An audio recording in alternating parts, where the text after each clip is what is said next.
Les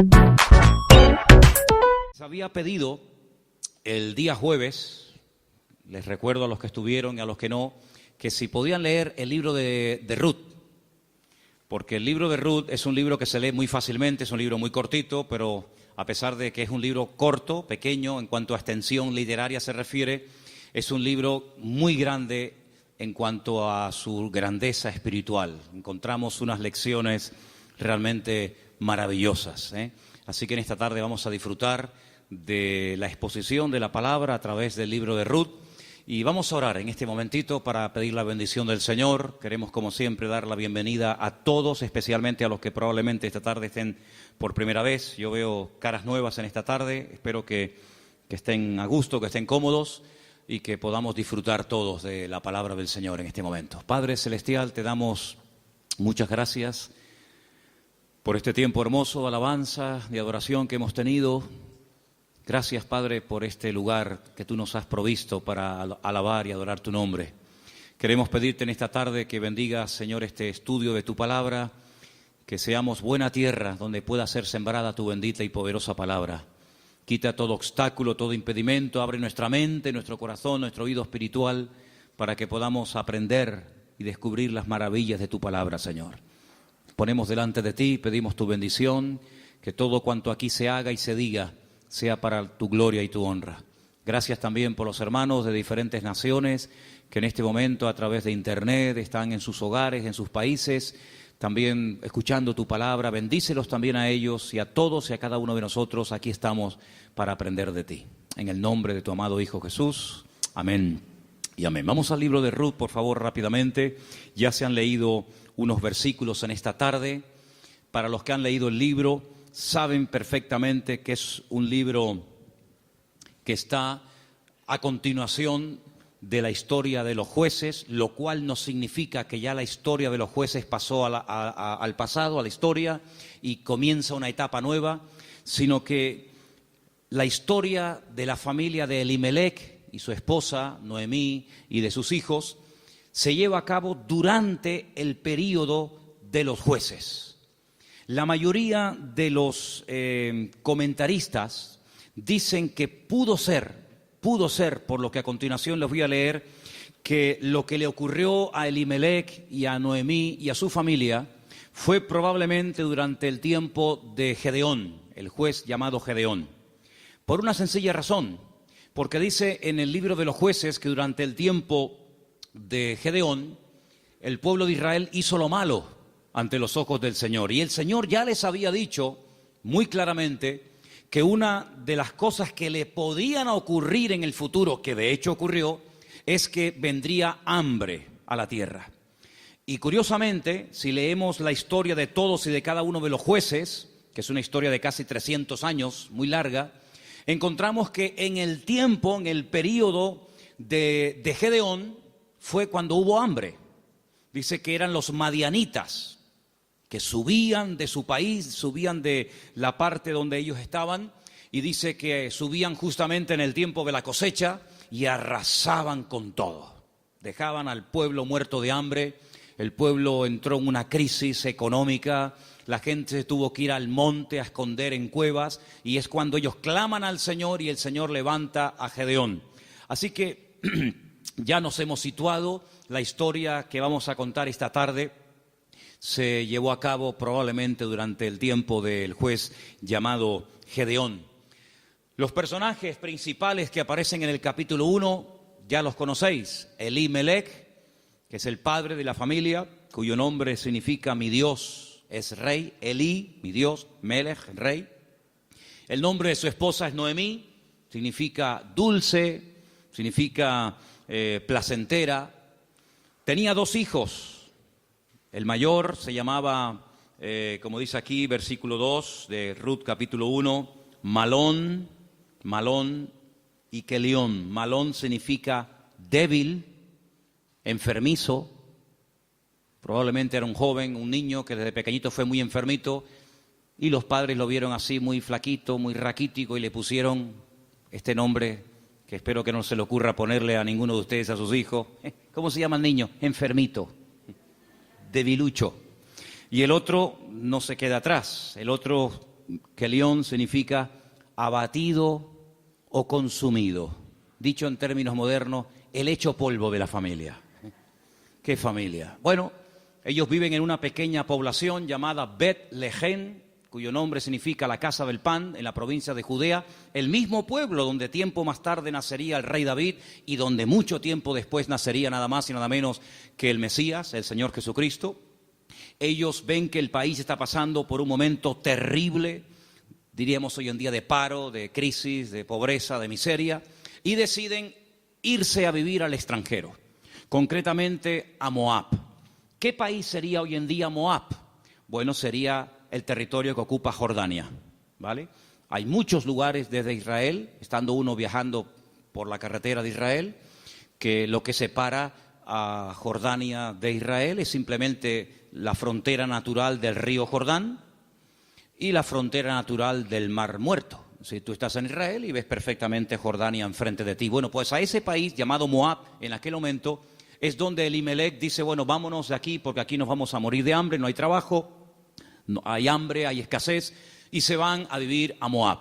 Los moabitas, como ustedes saben, es para situarnos un poquito, los moabitas eran descendientes de una de las hijas de Lot. Ustedes se acuerdan que cuando Sodoma y Gomorra fue destruida, las hijas de Lot pensaban que el único hombre que quedó vivo de toda la tierra era su padre.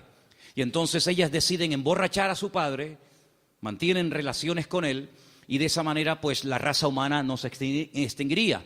Y entonces una queda embarazada, la mayor, su hijo lo llama Moab, de ahí vienen todos los moabitas, todos los que son hoy en día de Jordania, y también los amonitas, la otra hija. Eran idólatras, el dios principal que se adoraba en Moab era Quemos, una idolatría terrible, y a ese lugar, simplemente porque hay trabajo, y simplemente porque hay comida, sin importarle el ambiente espiritual donde va a meter a su familia, allí se va Elimelech, el aventurero, y claro, con el paso del tiempo, lo que pareció o empezó muy bonito, termina en una auténtica tragedia. La Biblia nos enseña que el padre muere, Elimelech muere, no sabemos de qué, Noemí quedó viuda, pero tenía 2 hijos. Y los hijos eran los responsables de cuidar de sus padres cuando estos eran mayores o quedaban viudos. Pero con tan mala suerte, dirían algunos, que sus 2 hijos, da a entender el texto que murieron los 2 en el mismo tiempo, el mayor y el menor. Los judíos entienden que esto fue una especie de castigo o de consecuencia de haber depositado su confianza en los campos de Moab en vez de en el Dios vivo. Y es que yo creo que problemas vamos a tener siempre durante toda la vida. Ahí no está la cuestión. La pregunta es, ¿cómo vamos a reaccionar los creyentes cuando tengamos problemas? Porque cómo reacciona la gente del mundo, ya lo sabemos. Pero ¿cómo debe de reaccionar un hijo, una hija de Dios, una familia cristiana, creyente en el Señor, cuando vienen tiempos difíciles? De paro, de enfermedad, de muerte, de separaciones de los padres o problemas económicos. ¿Cómo vamos a reaccionar ante la adversidad?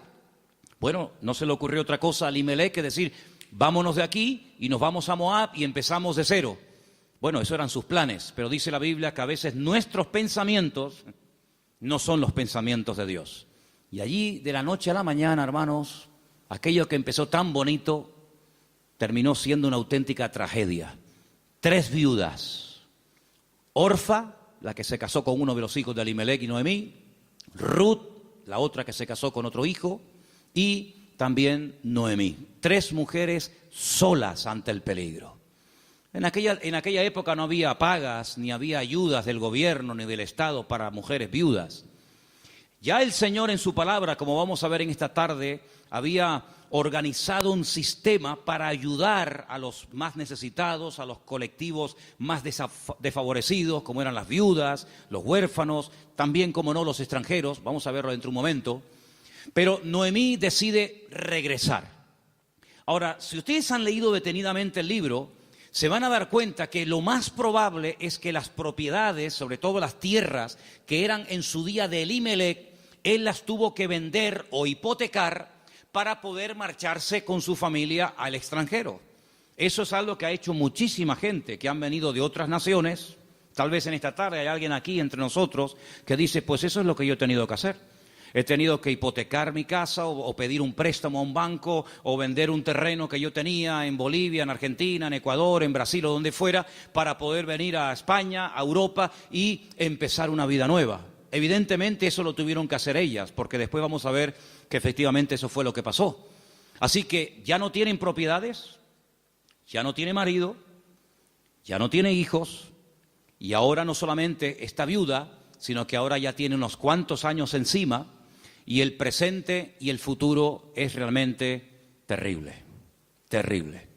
Las dos nueras le dicen, no te preocupes, nosotras vamos a ir contigo, te vamos a apoyar, te vamos a sustentar. Pero hay un momento en el que Noemí se vuelve y les dice las siguientes palabras. Estamos en Ruth capítulo 1.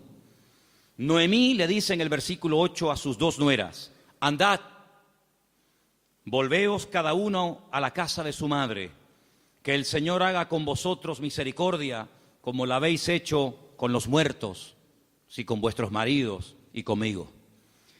Que el Señor os conceda hallar descanso, cada uno en la casa de su marido.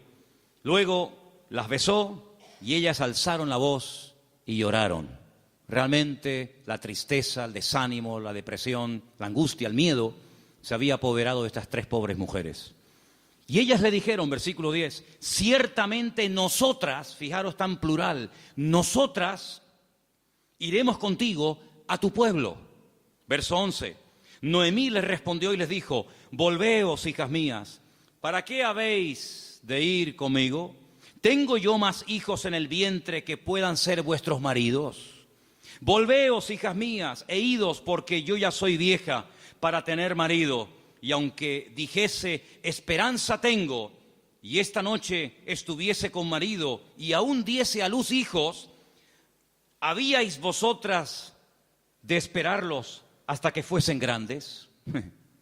¿Habéis de quedaros sin casar por amor a ellos? No, hijas mías, que mayor amargura tengo yo que vosotras, pues la mano del Señor ha salido contra mí. Ellas alzaron su voz otra vez, lloraron, y Orfa besó a su suegra, mas Ruth se quedó con ellas. Ay, amigo, ya se produce una ruptura. Ya no son las tres las que están como una piña. Al fin y al cabo las tres tienen un denominador común. Son viudas, tan solas en la vida. Sino que ahora dice la Biblia que una de ellas, Orfa, cuyo nombre significa terca o testaruda, toma una decisión. Y entonces la decisión que toma es volver a la casa de su familia. Noemí le dijo, he aquí tu cuñada se ha vuelto a tu pueblo y a sus dioses, vuélvete tú tras ella. A mí me llama la atención que la Biblia destaca no solamente el hecho de que ella vuelve a su familia, lo cual en cierto sentido es lógico, ¿verdad? Y normal, sino que añade algo que es muy significativo. Dice, ella se ha vuelto a su casa, a la familia de sus padres y a sus dioses. Yo dije al principio en la introducción que en Moab no se adoraba al Dios de Abraham, de Isaac y de Jacob. No era el Dios vivo al que se adoraba. Eran idólatras. Adoraban como Dios principal a Quemos, seguramente a otros más, a Baal, a Astarot, y sabe Dios a quién más. Por lo tanto, cuando ella se va a la casa de su familia, vuelve otra vez a practicar y adorar los dioses que probablemente, no tenemos 100% de seguridad para asegurar esto, ella había dejado de adorar durante el tiempo que estuvo casada con uno de los hijos de Noemí. Ella vuelve otra vez atrás y vuelve otra vez, permítame la expresión, es una expresión bíblica, vuelve otra vez al vómito. Y a mí me hace recordar la historia de Orfa. No voy a hablar mucho de ella, pero sí quisiera destacar que, ¿saben a quién me recuerda Orfa? Cuando estaba preparando todo esto para el día de hoy compartir con ustedes, me venía a la cabeza el joven rico. ¿Os acordáis de la historia del joven rico? Un chico aparentemente que quería saber la verdad, que quería crecer, que quería respuestas a sus preguntas y a sus dudas. Y cuando el mismísimo Señor Jesucristo le dice, tú has hecho esto y esto y esto y esto, y está muy bien. Pero yo observo, yo noto que a ti te hace falta una cosa en la vida. Y te voy a decir qué es lo que a ti te hace falta. Y se lo dice, y dice que se puso muy triste y dio media vuelta y se marchó, y ahí acaba la historia del joven rico. A pesar de que el Señor le dijo algo tremendo, ven conmigo, pero él no estuvo dispuesto a pagar el precio. Viendo Noemí que una de sus nueras se ha vuelto atrás a sus dioses, a su antigua vida, le dice a la otra que le queda, a Ruth, versículo 15, he aquí tu cuñada se ha vuelto a su pueblo y a sus dioses, vuelve tú tras ella. Y ahora viene una de las declaraciones más hermosas de toda la Biblia. Versículos que mucha gente sabe de memoria, porque son una declaración muy profunda de lo convencida que estaba, de lo dispuesta que estaba Ruth de no dar marcha atrás. Los leo, versículos 16 y 17. Ruth le dice, no me ruegues que te deje y me aparte de ti, porque a donde quiera que tú fueres, iré yo. Donde quiera que vivieres, viviré. Tu pueblo será mi pueblo, y tu Dios será mi Dios. Donde tú murieres, moriré yo, y allí seré sepultada. Así me haga el Señor y aún me añada, que solo la muerte hará separación entre nosotras dos. ¿Cuántos dicen amén? Y allí se van estas dos mujeres. Claro, lógicamente Noemí es mucho más mayor que Ruth, pero allí emprende una aventura rumbo a lo desconocido. Se va Ruth a un país que no conoce, solamente de oídas, donde las costumbres, la religión, por decirlo de alguna manera, las leyes son completamente diferentes a la cultura, al país en el cual ella ha vivido durante toda su vida. Pero allí se va dispuesta a adorar al Dios de Noemí. Podríamos decir, en términos que nos podamos entender en esta tarde, que Ruth verdaderamente lo que decide es convertirse, no solamente ayudar y no dejar abandonada a su suegra, sino convertirse al Dios de su suegra y lógicamente también de su marido y en su momento de su suegro. Tu pueblo será mi pueblo, tu Dios será mi Dios. El Dios monoteísta, el Dios que no acepta que se adore a otros dioses aparte de Él, sino que, como dice en su palabra, al Señor tu Dios adorarás y a Él solo servirás. ¿Cuántos dicen amén? Allí se va Ruth rumbo a lo desconocido. Y saben, hermanos, hay un capítulo en la Biblia, que es el famoso capítulo de la mujer virtuosa de Proverbios, que si no me equivoco creo que es el capítulo 31, el último capítulo del libro de Proverbios, que se llama La mujer virtuosa, Eshet Hayil.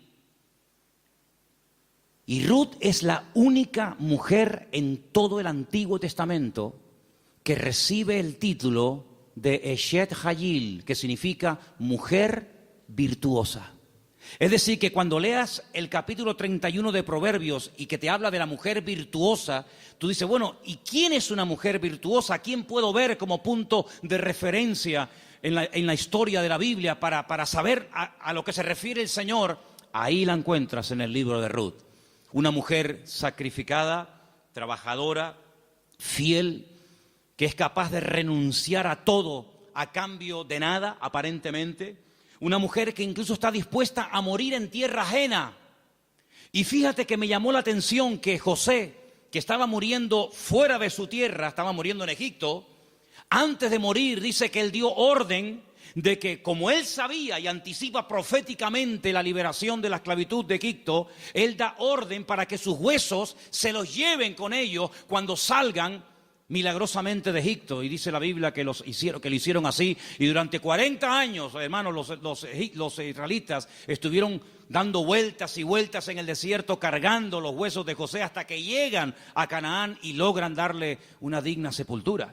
Sin embargo, Ruth no dice, cuando yo muera, por favor, lleven mi cuerpo, lleven mis huesos a Moab, sino que ella dice, donde a ti te entierren, que me entierren a mí ahí también al lado tuyo. Sí, una mujer decidida, una mujer comprometida, en otras palabras, una mujer con las ideas claras. ¿Cuántos dicen amén? ¿Cómo vamos a reaccionar frente a la adversidad? Porque si huyeron de Israel, de Betlehem, huyeron a Moab para buscar una mejor vida, ahora la tortilla se ha dado la vuelta. Ahora cuando regresan, ya sin marido y sin hijo, y con unos cuantos años encima, sola, viuda y sin recursos, hipotecada hasta las cejas y con otra nuera que la acompaña, pues no piensen ustedes que el retorno fue mejor que la ida. Es más, dice la Biblia que cuando las vieron entrar por el pueblo de Betlehem, toda la ciudad se echó a la calle diciendo, madre mía, podríamos utilizar el refrán popular nuestro que dice, ¿quién te ha visto y quién te ve?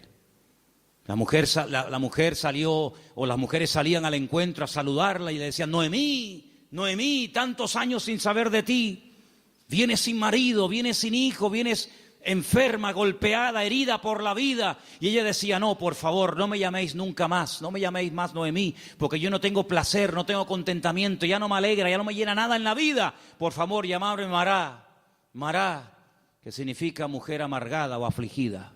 ¿Qué te parece? Y ahora uno dice, bueno, ¿y ahora qué? ¿Ahora qué? ¿A qué se van a dedicar estas mujeres? Ahora sí quiero que vayamos al libro de Levítico, donde hay unos versículos que pocas veces se leen, pero vamos a ver que son muy interesantes, porque en ese pasaje de Levítico, capítulo 19, del 9 al 10, no sé si ustedes lo tenían buscado, ¿no? Okay. Capítulo 19 de Levítico, vamos a leer una ley que solamente existía en el pueblo de Israel en aquel tiempo, y es una ley tan extraordinaria, tan increíble, que fue lo que ayudó en cierto sentido a restaurar la vida de Ruth y de Noemí en aquel nuevo país para ella. Levítico capítulo 19, versículos 9 y 10, el Señor dice en su palabra, cuando ciegues la mies de tu tierra, no segarás hasta el último rincón de ella, ni espigarás tu tierra segada. No rebuscarás tu viña, ni recogerás el fruto caído de tu viña. Para el pobre y para el extranjero lo dejarás, dice el Señor. ¿Qué es lo que hacía la gente? Cuando iba a coger la cosecha, arrasaban con todo. Y si se caía un racimo de uvas, o se caía una espiga de trigo, o de cebada, o de lo que fuera, daban marcha atrás y lo recogían. Y si alguien se metía en aquel campo después del tiempo de la siega, estaba pelado, no había nada.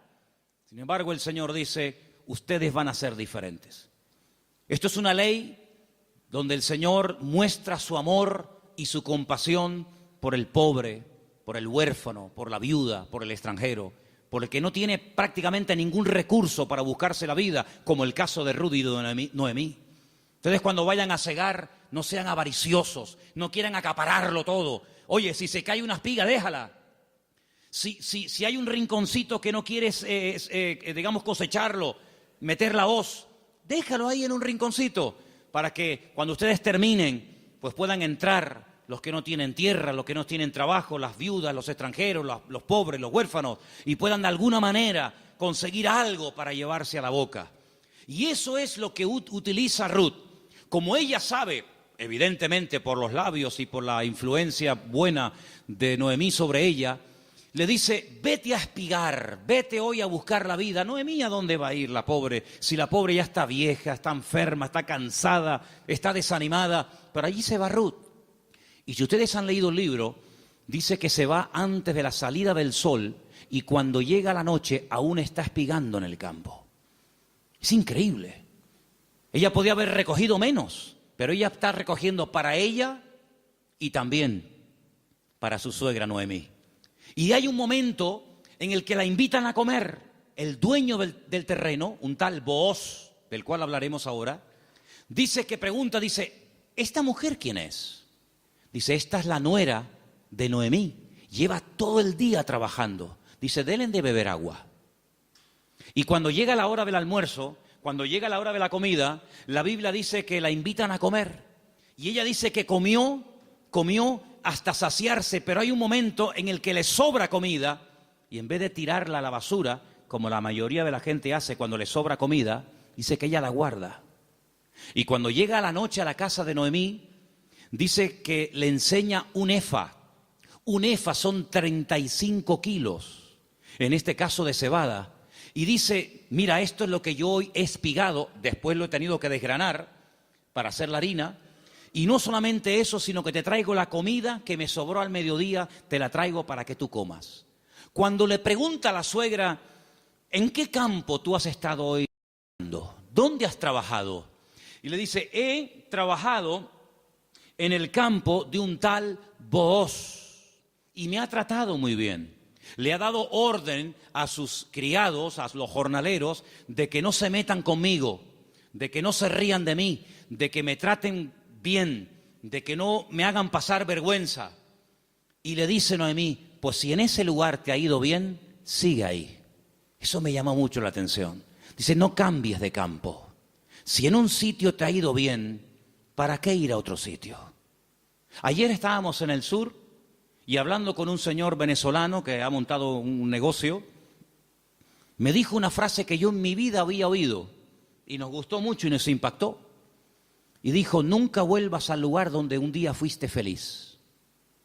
Porque si vuelves a un lugar hace años donde fuiste feliz, nunca más volverás a experimentar la felicidad que añoras. Oye, me impactó aquello. Y me vino a la cabeza el texto que dice, nunca digas que los tiempos pasados fueron mejor que el tiempo presente. Dice, porque no hablarás con sabiduría.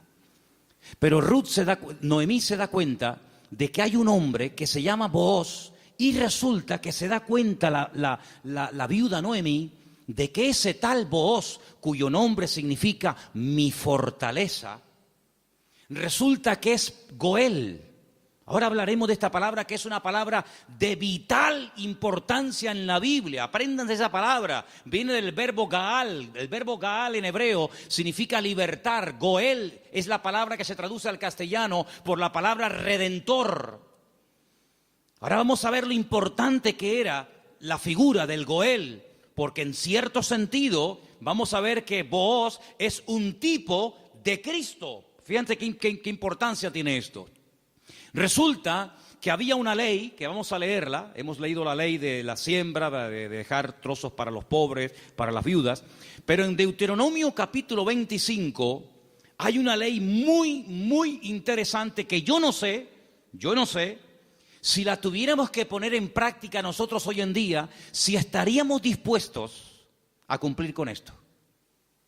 Yo no sé, pero es muy interesante, no sé si alguna vez la has escuchado. Dice así, Deuteronomio capítulo 25, del versículo 5 en adelante. Dice así la palabra, escucha. Cuando hermanos, varones,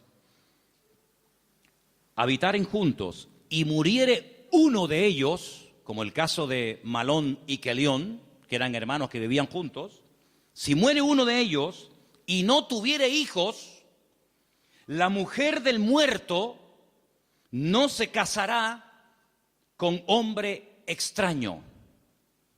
Su cuñado se llegará a ella y la tomará por mujer y hará con ella parentesco. Y el primogénito que ella diere a luz sucederá en el nombre de su hermano muerto, para que el nombre de éste no sea borrado de Israel. ¿Entendéis, no?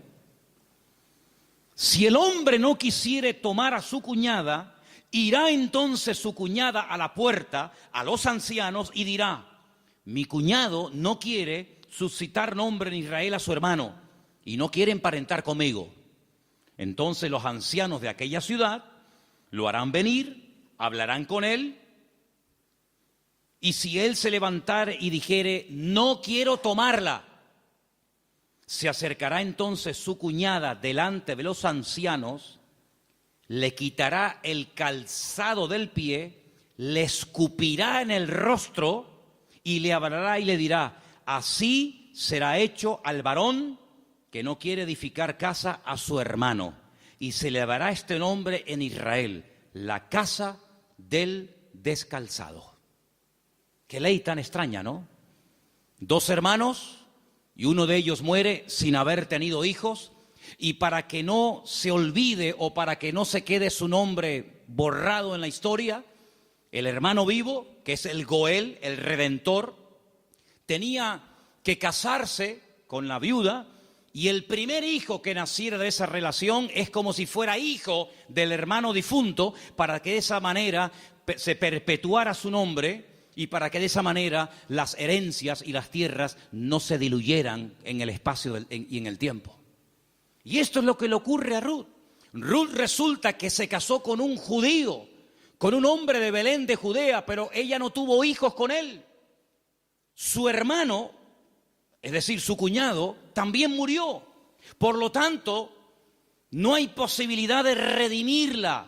Pero cuando llegan a Israel, la familia de Elimelech, la familia de su marido, pues siguen viviendo allí. Y hay un pariente cercano al cual Booz le dice: oye, a ti te corresponde el derecho de casarte con Ruth. A ti te corresponde el derecho de pagar todas las deudas de Ruth. A ti te corresponde recuperar el patrimonio y las tierras que en su tiempo tuvieron que venderse para que esta familia tuviera que irse al extranjero. Es decir, te haces cargo de la tierra, te haces cargo de las deudas y te haces cargo de la viuda. Y este dice: de eso nada, de eso nada.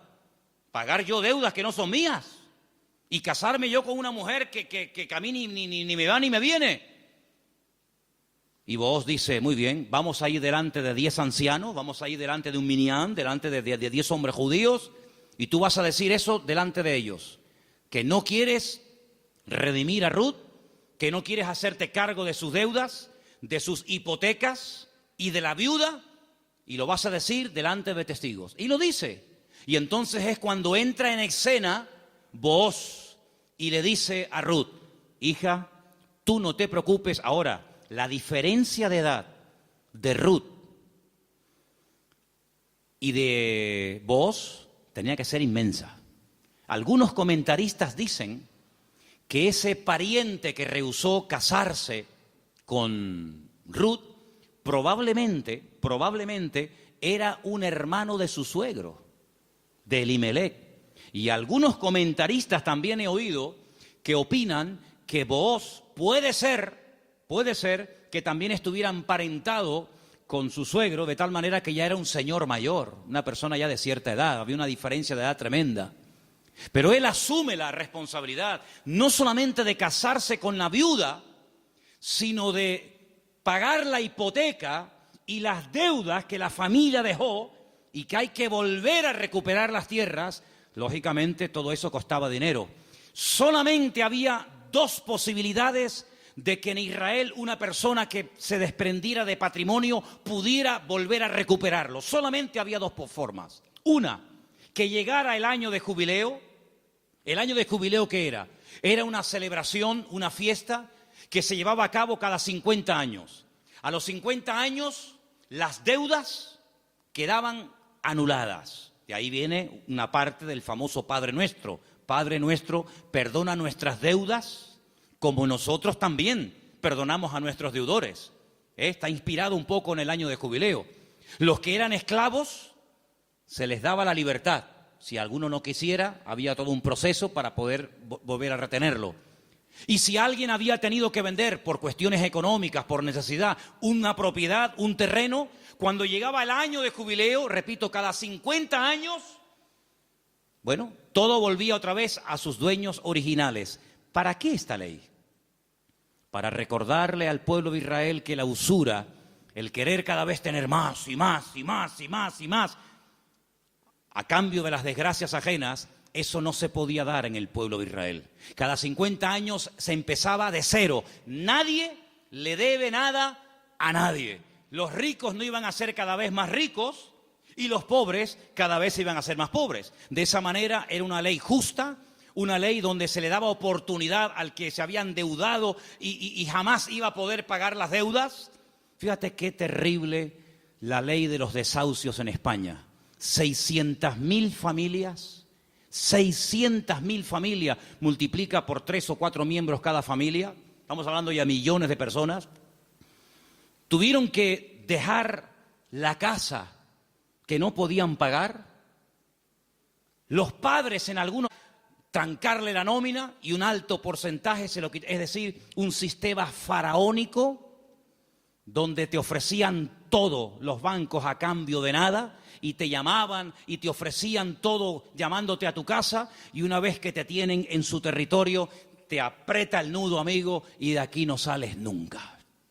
El sistema del faraón en los tiempos modernos. En vez de faraón, llámalo como quieras. Sin embargo, Dios en su palabra jamás iba a permitir que su pueblo cada vez fuera de mal en peor, endeudándose de tal manera que al final era imposible hacer frente a semejantes deudas. Y una cosa también muy importante, aunque no es el tema a tratar, entre hermanos no se podían dar préstamos con intereses. Ustedes saben que hay personas que están pagando muchos años y todavía la deuda no se ha pagado. Lo que están pagando es simplemente parte de los intereses, porque son tan elevados que por una regla de 3, cuanto más pagas, más debes. ¿Cómo se come eso, hermano? Así que la única forma de recuperar una tierra que se había vendido era llegar al año de jubileo. Pero ¿quién le aseguraba al que había vendido una propiedad, ponte que tuviera 40 o 50 años, que iba a durar otros 50 años para recuperar la tierra? Era prácticamente imposible, impensable. Pero luego había otra forma. Era otra forma. Pero claro, ahí había que tener mucho amor y mucha compasión. Y era decir, no es mi deuda, entre comillas, no es mi problema, pero yo voy a redimirte, yo voy a ser tu Goel, yo voy a asumir cuánto debes. Pues mira, tuve que vender la casa, tuve que hipotecarla, tuve que vender el terreno, tuve que hipotecar los animales. En algunos casos tuve que vender a mis hijos como esclavos a trabajar a jornal durante un tiempo. Yo me hago cargo de todas tus deudas y encima me caso contigo, levantamos descendencia y empezamos una vida nueva. ¿Cuántos dicen amén? Bueno, hermano, eso fue lo que hizo el Señor Jesucristo por todos y cada uno de nosotros, ¿sí o no? Cuando vinimos al Señor, la inmensa mayoría de los que estamos aquí y muchos de nosotros, ¿cómo vinimos al Señor? ¿En nuestro mejor momento? Yo pienso que la mayoría de los que nos hemos convertido al Señor, cuando vinimos a los pies de Cristo, vinimos en nuestro peor momento. Algunos desanimados, otros enfermos, otros enganchados, otros esclavos de no sé qué y de no sé cuánto. Pero el Señor Jesucristo dijo, a ver, ustedes tienen una deuda tremenda. Y una deuda no con un banco, no con una financiera. Ustedes tienen una deuda conmigo. Y es una deuda que no se puede pagar con trabajo, ni con dinero, ni con lágrimas, ni con sudor. Es una deuda que solamente se puede pagar con sangre. Pero no cualquier sangre, sino con la sangre preciosa de Jesucristo. Y vuestra miseria, vuestra hipoteca, vuestra crisis material y espiritual, yo me hago cargo de ella. Y yo os compro a precio de sangre. Y por eso podemos leer en Primera de Pedro unos versículos tremendos, donde basados en la ley del Goel, el que redimía al que estaba destruido, Pedro dice, tenéis que saber, hermanos queridos, Primera de Pedro 1:18, que habéis sido rescatados. Eso fue lo que hizo Booz por Ruth, rescatarla, redimirla. Vosotros fuisteis rescatados de vuestra vana manera de vivir, la cual recibisteis de vuestros padres. No con cosas corruptibles como oro o con plata, sino con la sangre preciosa de Cristo, como de un cordero sin mancha y sin contaminación, ya destinado desde antes de la fundación del mundo. Cristo, antes de que existiera Adán y Eva, antes de que existiera el jardín del Edén, Él sabía que un día iba a venir a este mundo a morir en la cruz por los pecadores. Desde antes de que el mundo existiera, ya Él sabía que su destino iba a ser ese. Desde antes de la fundación del mundo, pero manifestado en los postreros tiempos por amor de vosotros. Y mediante Él, ¿cuál creéis en Dios? Quien le resucitó de los muertos y le ha dado gloria, para que vuestra fe y esperanza sean en Dios. ¿Cuántos dicen amén? Este Booz es un hombre tremendo. Es un hombre que dice, bueno, yo soy rico, tengo tierras, tengo de todo. ¿Qué necesidad tengo yo de meterme ahora, permítame, en estos líos? Asumir deudas que yo no contraje. Si Elimelech hipotecó sus tierras y tuvo que vender sus casas, ¿a mí qué me importa? Diría alguno. Y si tuvo que irse al extranjero a buscarse la vida, y si allí murió él y sus hijos, y ahora hay una serie de mujeres que están las pobrecitas sin nada en la vida, ¿yo qué tengo que ver con todo esto? Pero Booz no es un hombre frío, insensible. Booz es un hijo de Dios. Y los hijos de Dios tenemos corazón, no solamente cabeza. ¿Cuántos dicen amén? Hay que tener corazón. Hermanos, en las vestiduras del sumo sacerdote, que las tenéis ahí si queréis ver cómo eran. El sumo sacerdote llevaba en su pecho los nombres de la familia de Israel, las tribus de Israel, Judá, Benjamín, Zabulón. Y el sumo sacerdote decía, pero si yo no soy de la tribu de Judá, ¿yo para qué tengo que llevar el nombre de una familia que no es la mía? ¿Por qué tengo yo que llevar en mi pecho el nombre de la tribu de Zabulón? Si yo soy levita. Pero es que el Señor le enseñó al pueblo de Israel a través del sumo sacerdote que para servir a Dios y para creer en el Señor y hacer su voluntad, uno tiene que tener corazón. ¿Cuántos dicen amén? Hay tanta insensibilidad, hermano, incluso en el pueblo de Dios. Sí, dicen que España es un país muy solidario, el país de más donaciones de órganos del mundo. Sí, está muy bonito. Pero hermanos, el mundo no nos tiene que dar ejemplos a nosotros, ni lecciones de solidaridad y de amor, sino que somos nosotros los que deberíamos ser la gente más solidaria y los que más apoyamos al necesitado del mundo, porque para eso el Señor nos ha puesto en esta tierra. Y Booz dijo, no, yo no me voy a limpiar las manos como tú que te has limpiado las manos, porque los que habéis leído el libro, os habéis dado cuenta que cuando al pariente cercano le dicen, oye, que hay unas tierras que son preciosas, están abandonadas, porque Elimelech se tuvo que ir al extranjero, pero son unas tierras hermosas. Este dijo, uy, estas son para mí, porque ahora junto las mías con las de Elimelech, y cuando yo me muera, mis hijos tendrán más herencia. Y tiene unos campos, y tiene unos olivares, y tiene, pero vos le dices, pero espérate un momento. No solamente hay que recuperar tierras y propiedades, sino que aquí hay algo muy importante, y es que aquí hay una vida. Aquí no solamente hablamos de cosas, aquí hablamos de seres humanos. Qué interesante que Faraón decía, llévense las bestias, llévense los animales, pero déjenme las mujeres y los niños aquí. Qué curioso, ¿no? Interesante, ¿no? Y Booz dijo, no, si tú no quieres hacerte cargo de esta situación y no quieres coger todo el paquete, sino lo que te interesa y renuncias, entonces yo hago acto de presencia. Y ahí entra Booz en escena y dice la Biblia que se casan y desde el momento en el que Ruth entra en contacto con Booz, su vida cambió radicalmente. Pero yo pregunto, ¿y este hombre tan bueno, tan solidario, con un corazón de oro, que sin comérselo ni bebérselo, se encuentra de la noche a la mañana teniendo que asumir una responsabilidad tremenda de atender a una viuda, con lo que eso conlleva, de atender también a una suegra que no era la suya, pero que viene en el paquete también incluida, de tierras, de hipoteca? Este pedazo de hombre, ¿de dónde salió? Algunas hermanas solteras que están orando para tener un compañero, un varón en la vida, dice, pero Señor, súpleme un Booz. ¿Dónde están esos hombres? Bueno, yo no sé dónde están, pero yo te digo una cosa, yo sé de dónde salió este. ¿Sabes de quién es hijo Booz? ¿Tú te acuerdas cuando un día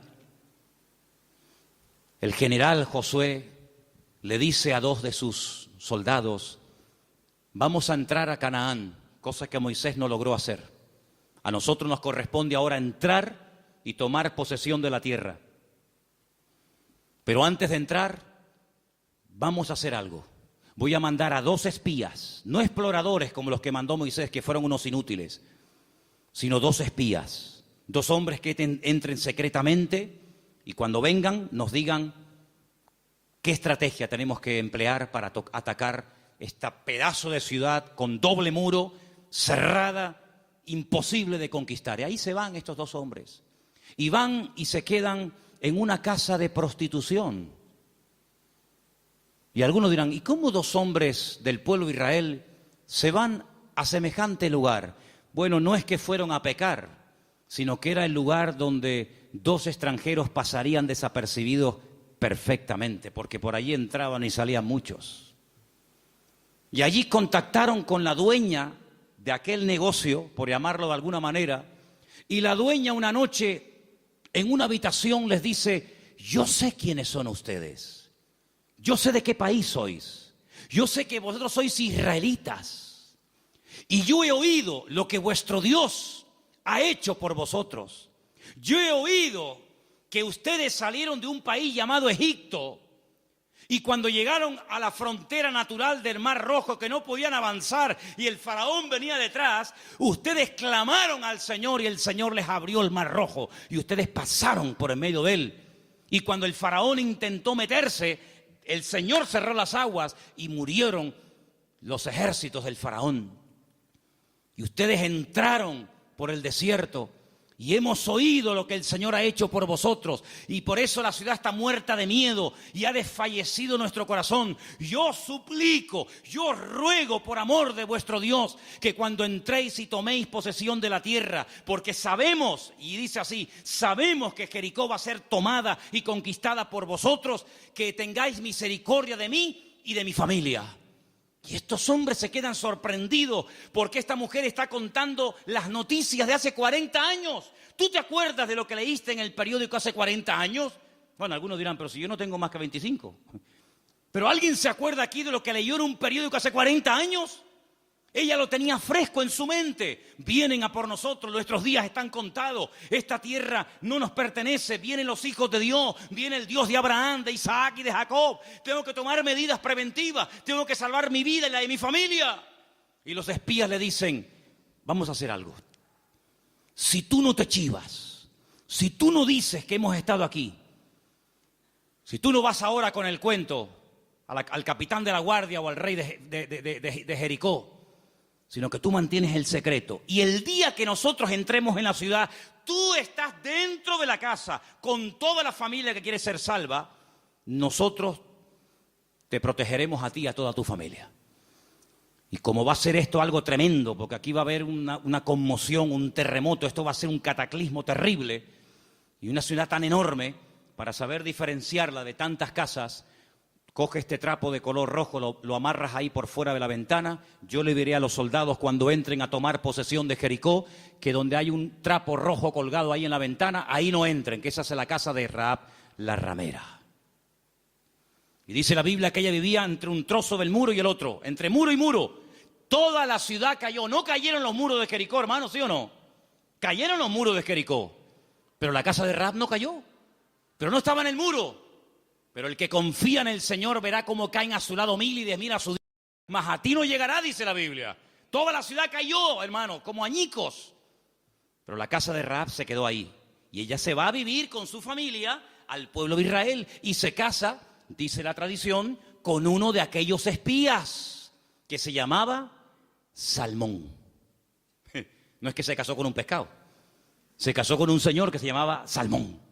Y queda embarazada. Y cuando da a luz, nace nada más y nada menos que un hijo que le pusieron Booz. Ay, amigo, así que Booz era el hijo de Rahab, la de Jericó. Sí, amigo. ¿Qué te parece? ¿Cómo una persona puede cambiar la vida cuando pone su mirada y su confianza en las manos del Señor?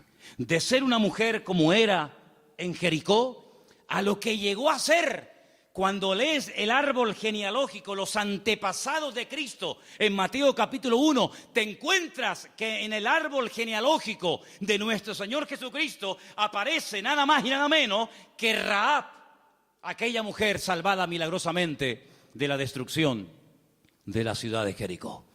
Es que en el libro de Ruth hay algo que predomina, hay un hilo conductor que lo encuentras por todas partes, y es que nuestro Dios es un Dios que es un especialista en restaurar vidas destrozadas. ¿Cuántos dicen amén? No solamente es un Dios que echa fuera demonios y un Señor que levanta al caído y un Dios que sana a los enfermos y que salva a los pecadores, sino que es un Dios que le encanta restaurar vidas destrozadas, y cuanto más difícil, mejor lo hace. ¿Cuántos dicen amén? Dile al que está a tu lado, nuestro Dios es un Dios que restaura las vidas. ¡Aleluya! Nuestro Dios restaura las vidas. ¡Aleluya! Vos, el Goel, el Redentor, asume sus responsabilidades, sabe que el primer hijo va a ser considerado no como suyo, sino como hijo del difunto, del marido de Ruth, pero no le importa, porque él no se quiere llevar la gloria en ningún momento, sino que él quiere hacer la voluntad del Señor, aunque el precio a pagar sea ese. Y por querer preservar el nombre, la memoria, el recuerdo del primer marido de Ruth, este hombre pasa a la historia por ser un gran hombre de Dios. ¿Te das cuenta? Lo que uno siembra es lo que uno cosecha. ¿Cuántos dicen amén? Ahora, no solamente el Goel, el Redentor, era el responsable de pagar las deudas del difunto y recuperar las tierras y casarse con la viuda, sino que hay un elemento que quiero mencionarlo de pasada, no aparece en el libro de Ruth, pero lo quiero comentar, y es que era el responsable de vengar la sangre, era el vengador de la sangre. Es decir, si por ejemplo al marido de Ruth lo hubieran matado, en vez de morir de una enfermedad, como aparentemente parece que murió, lo hubieran matado, Booz tenía la obligación de vengar la sangre del marido de Ruth. Era el que vengaba la sangre derramada inocentemente por cualquier persona. Pero eso no lo quiero tocar, pero también entra dentro de la responsabilidad del Goel. Ahora, hay 3 versículos que vamos a leer en esta tarde que son muy bonitos y muy interesantes, y por favor presten atención. Salmo 119, 154. Defiende mi causa y redímeme, vivifícame con tu palabra. Vuélvelo a leer otra vez, por favor.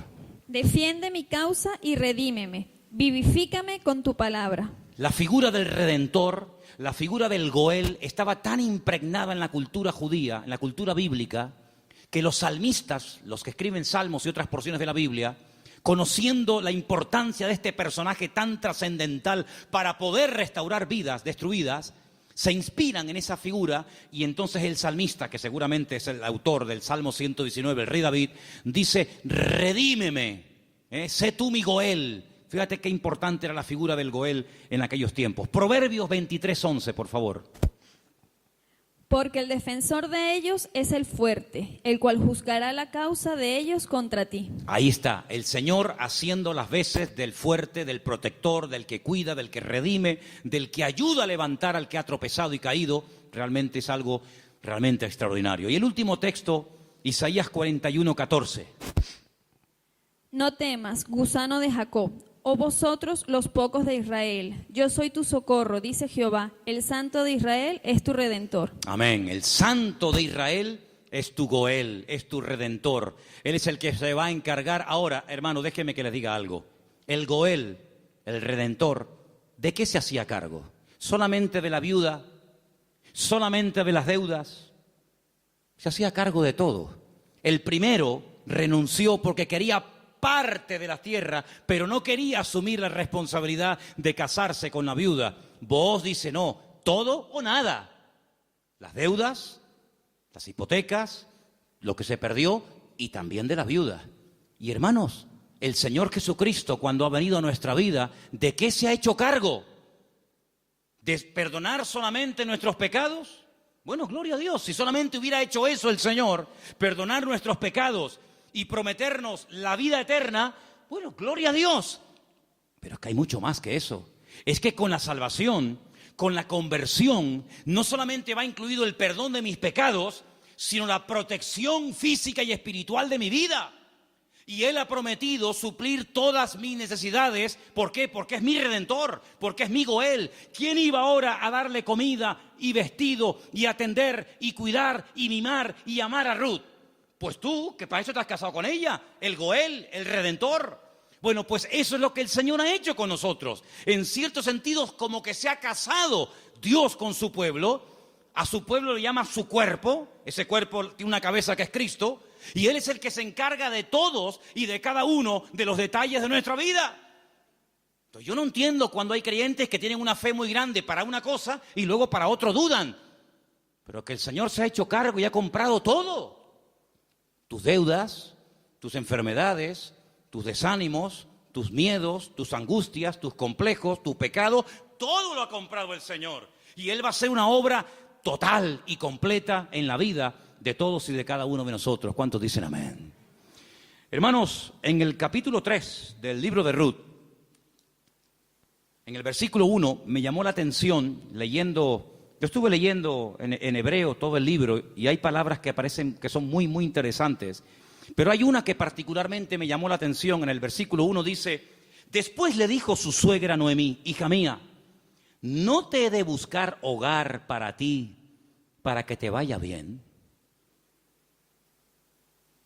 Es decir, Noemí dice: yo voy a hacer todo lo posible para que tú a mi lado tengas algún día tu propio hogar. Y busqué la palabra hogar en hebreo. Y la palabra que aparece en el versículo 1, aquí traducida por hogar, es la palabra manoaj. Y cuando yo veo en el texto que pone manoaj, le digo a Elena: Elena, ¿no hay un personaje en la Biblia que se llama Manoaj? Y me dice: sí. ¿Quién era Manoaj? Sí, señor. Muy bien, hermano. Era el padre de Sansón, Manoaj. Y digo, voy a buscar lo que significa Manoaj. Y resulta de que me encuentro que la palabra hogar, Manoaj, se puede traducir por descanso, tranquilidad, reposo, quietud y otros tantos sinónimos.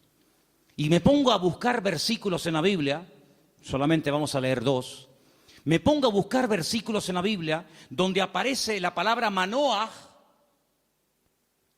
y me quedé sorprendido, porque una de las primeras veces que aparece la palabra Manoaj, traducida aquí en el texto castellano-español por la palabra hogar, es en Génesis 8:9, y os vais a quedar sorprendidos porque tiene que ver con un pájaro, tiene que ver con un animal.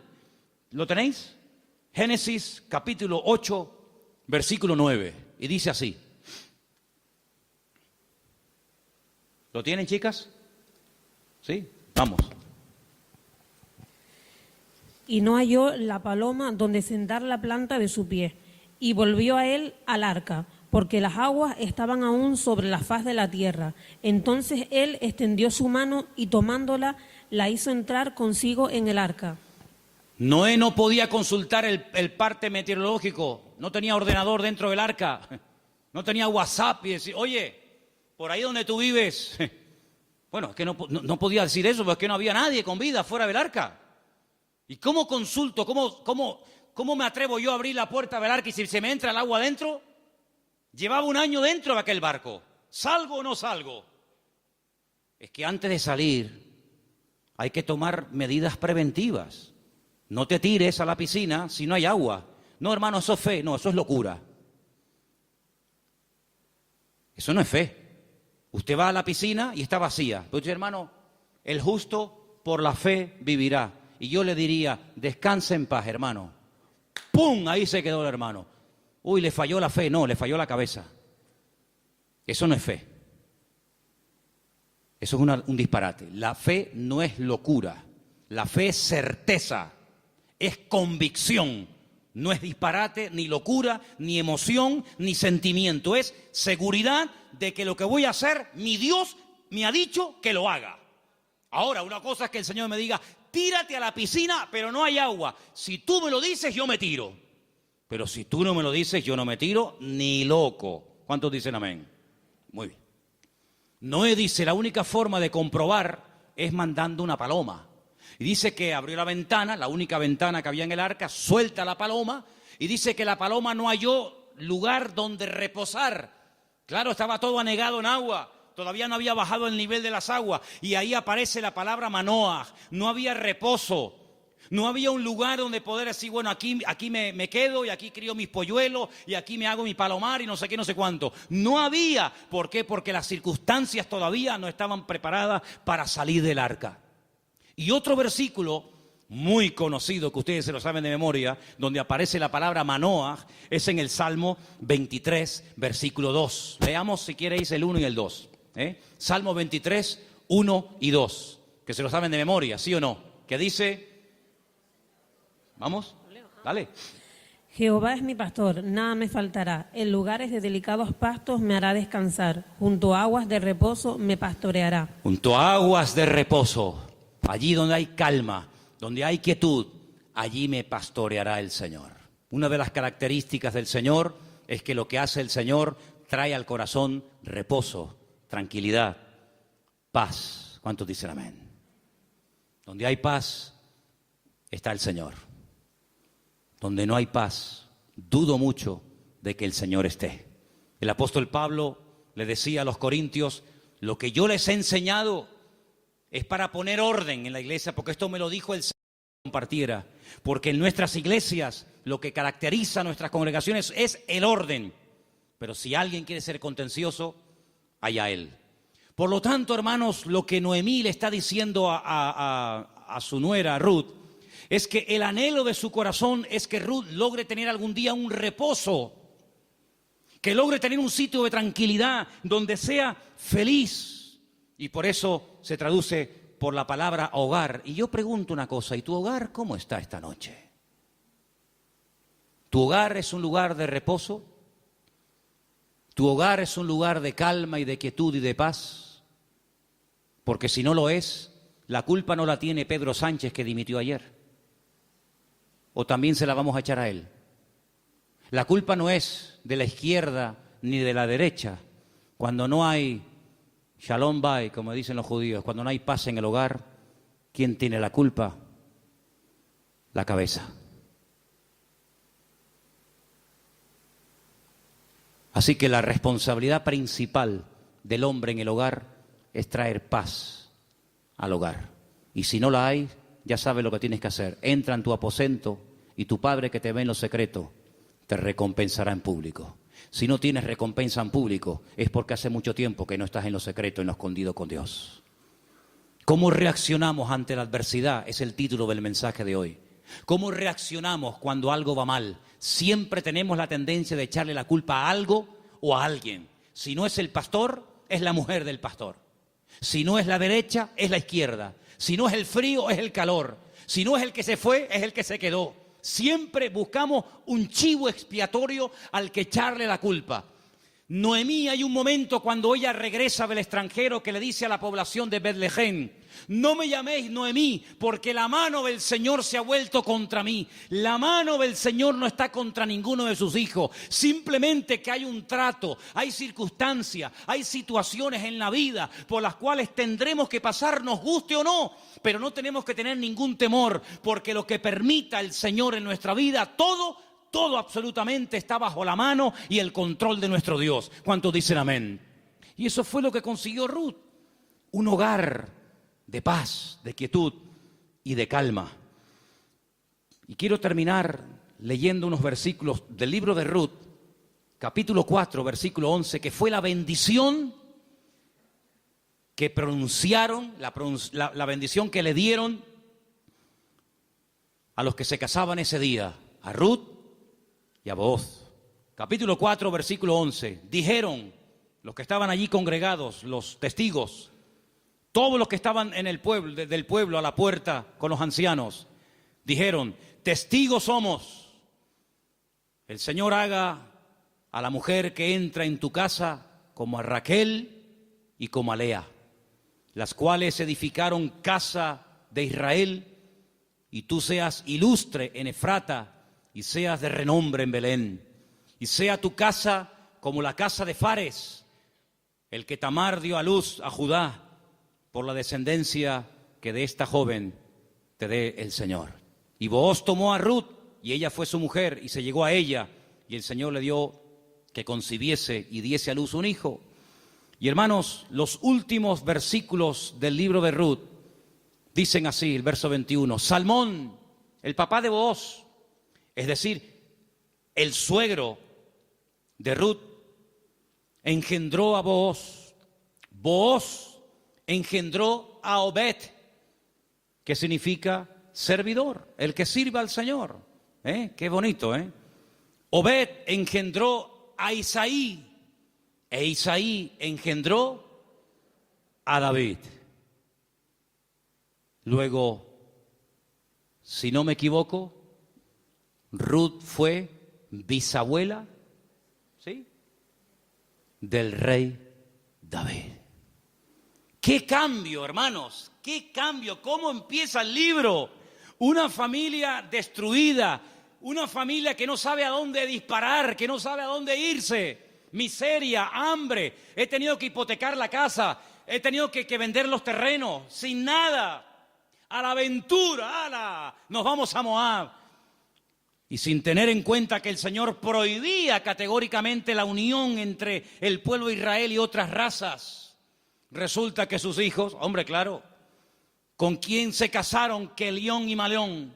¿Con quién se casaron los hijos de Noemí y los hijos de Elimelech? ¿Con quién? Pues con mujeres del país donde fueran a vivir. Sí, ese es el futuro que le vas a dar a tus hijos. Si con la cosa de darle un mejor futuro material, has traído la ruina espiritual a tu casa. Claro, ya sabemos que Dios toma lo destruido, lo roto, lo que no es, para hacer maravillas. Pero ¿para qué te vas tú a Moab? ¿Te vas a meter en la boca del lobo? No, es que allá hay trabajo.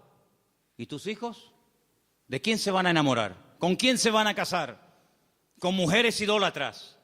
La primera responsabilidad de un padre en una casa con sus hijos, más que darle estudios y una buena carrera, es darle un futuro espiritual a sus hijos. Y Moab, dicho sea de paso, no era el mejor lugar para llevar a una familia a vivir. Prueba de ello que mira cómo terminaron. Muertos todos. Todos terminaron muertos, del padre hasta el hijo mayor y hasta el hijo menor. Gloria a Dios que por ahí aparece la misericordia del Señor y que a través de Booz la familia vuelve a remontar vuelo y vuelve a recuperar el ánimo y la esperanza. Pero hermanos, no es tiempo de experimentos.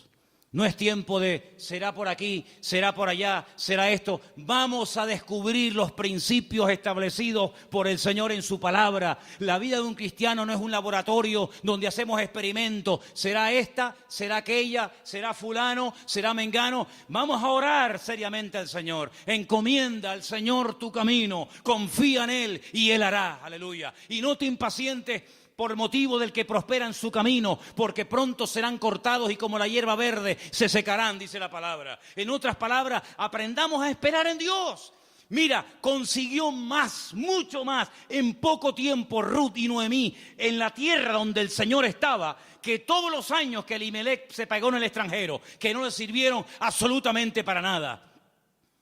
La respuesta no estaba en Moab, la respuesta estaba en Belén, más cerca de ellos de lo que se imaginaban. Y yo solamente quiero decirte algo. ¿De dónde viene el Señor Jesucristo? Los antepasados de Cristo, ¿quiénes son? ¿No son Obed? ¿No es Booz? ¿No es Rahab? ¿No es Ruth? ¿No es el rey David? ¿No es la tribu de Judá? ¡Claro que lo es! Luego, fíjate tú cuando una persona hace, como dice la Escritura, las cosas decentemente y con orden, las bendiciones que a corto y a largo plazo pueden llover y caerle a la vida de esa persona. Por lo tanto, hermano, no te precipites. Espera en el Señor, porque el libro de Ruth es muy pequeñito, 4 capítulos, pero es tan grande en lecciones. Y sobre todo, júntate con el que te puede edificar. Pégate como una lapa. Ustedes saben lo que es una lapa, ¿verdad? Pégate como una lapa a la persona que te puede bendecir. Le dice, y termino, Noemí a Ruth, no te separes de vos. Esta noche quiero explicar esto porque puede ser que algunos lo leyeron y dijeron, pero ¿qué le estaba proponiendo la suegra? Dice, esta noche vístete bien, úngete, ponte tus mejores vestidos, lávate, averigua dónde está durmiendo Booz, en la era, tú vete a la era. Cuando él esté dormido, tú te pones a sus pies. Y uno está diciendo, pero bueno, ¿qué le está proponiendo Noemí?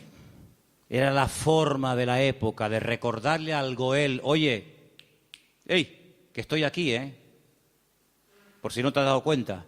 Dice que ella se acurruca a los pies de Booz y a medianoche, cuando seguramente Booz toca el cuerpo de Ruth, se asusta y dice, ¿pero tú quién eres? No le pudo encender la luz, era todo oscuro y dice, yo soy Ruth la Moabita. Te recuerdo que tú eres el Goel, extiéndeme tu manto. Y entonces ahí es donde él se da cuenta de que en la vida no solamente es tener tierras y criados, sino que hay una responsabilidad muy cerca de ti, la cual tienes que asumir. Y entonces, hermanos, cuando Noemí se entera de todo esto, le dice, tú confía porque este hombre no dejará pasar mucho tiempo hasta que arregle este asunto. ¿No lo habéis leído en el libro esta semana? Tú ahora confía, tú ya has hecho tu parte. Claro, tú no puedes ir sucia a la presencia de Booz. Cuando tú vas a presentarte ante la presencia del Señor, tienes que lavarte. Lo que hacía el sumo sacerdote, lavarse afuera en el lavacro, las manos, los pies, el cuerpo, para luego entrar a la presencia del Señor. Tú haces exactamente lo mismo que hacía el sacerdote, pero tú lávate. ¿Por qué? Porque si tú vas oliendo mal y quieres conquistar y quieres llamar la atención a Booz, sí, se la vas a llamar, pero se la vas a llamar mal. Vas a decir, oye Ruth, ¿no te podrías lavar un poquito, por favor? Vístete bien, arréglate. Haz tu parte y tú tranquila, tú ya has hecho lo tuyo. Yo te aseguro de que este hombre no dejará pasar mucho tiempo hasta que este tema sea solucionado. Hermanos, si esa era la confianza que tenía Noemí en Booz, al ser un hombre de Dios, que al percatarse, al estar informado de una situación que solamente él podía solucionar, ¿cuánto más nuestro Padre Celestial nos dará las cosas que nosotros pedimos y pedimos con fe si sabemos esperar en Él? No dejará pasar mucho tiempo el Señor hasta decir, yo asumo mis responsabilidades y mi responsabilidad es ser tu pastor, proveer tus necesidades, cuidarte y protegerte todos los días de tu vida. Si Booz se encargó de Ruth, ¿cómo no se va a encargar nuestro Goel, nuestro Redentor, nuestro Rey de Reyes y Señor de Señores, de tus hijos, de tu esposa, de tu trabajo, de tu salud, de tu familia, cuando Él es el Señor Todopoderoso que todo lo sabe, todo lo conoce y ni siquiera hemos abierto la boca y ya el Señor sabe lo que mi vida necesita? Por lo tanto, ese fuerte aplauso a nuestro Goel, a nuestro Redentor, a Él la gloria. Él cuida de mi vida, aleluya. Fuerte ese aplauso al Señor. Él cuida de nuestra vida, hermanos. Amén. Amén. Amén. Amén. Amén. Amén. Aleluya. Cierra tus ojos, hermano. La paloma volvió por la tarde, después de dar vueltas y vueltas y vueltas y no encontrar un lugar donde poder posarse y descansar. Noé entendió que aún no era el tiempo, pero ¿sabes qué? Ya nosotros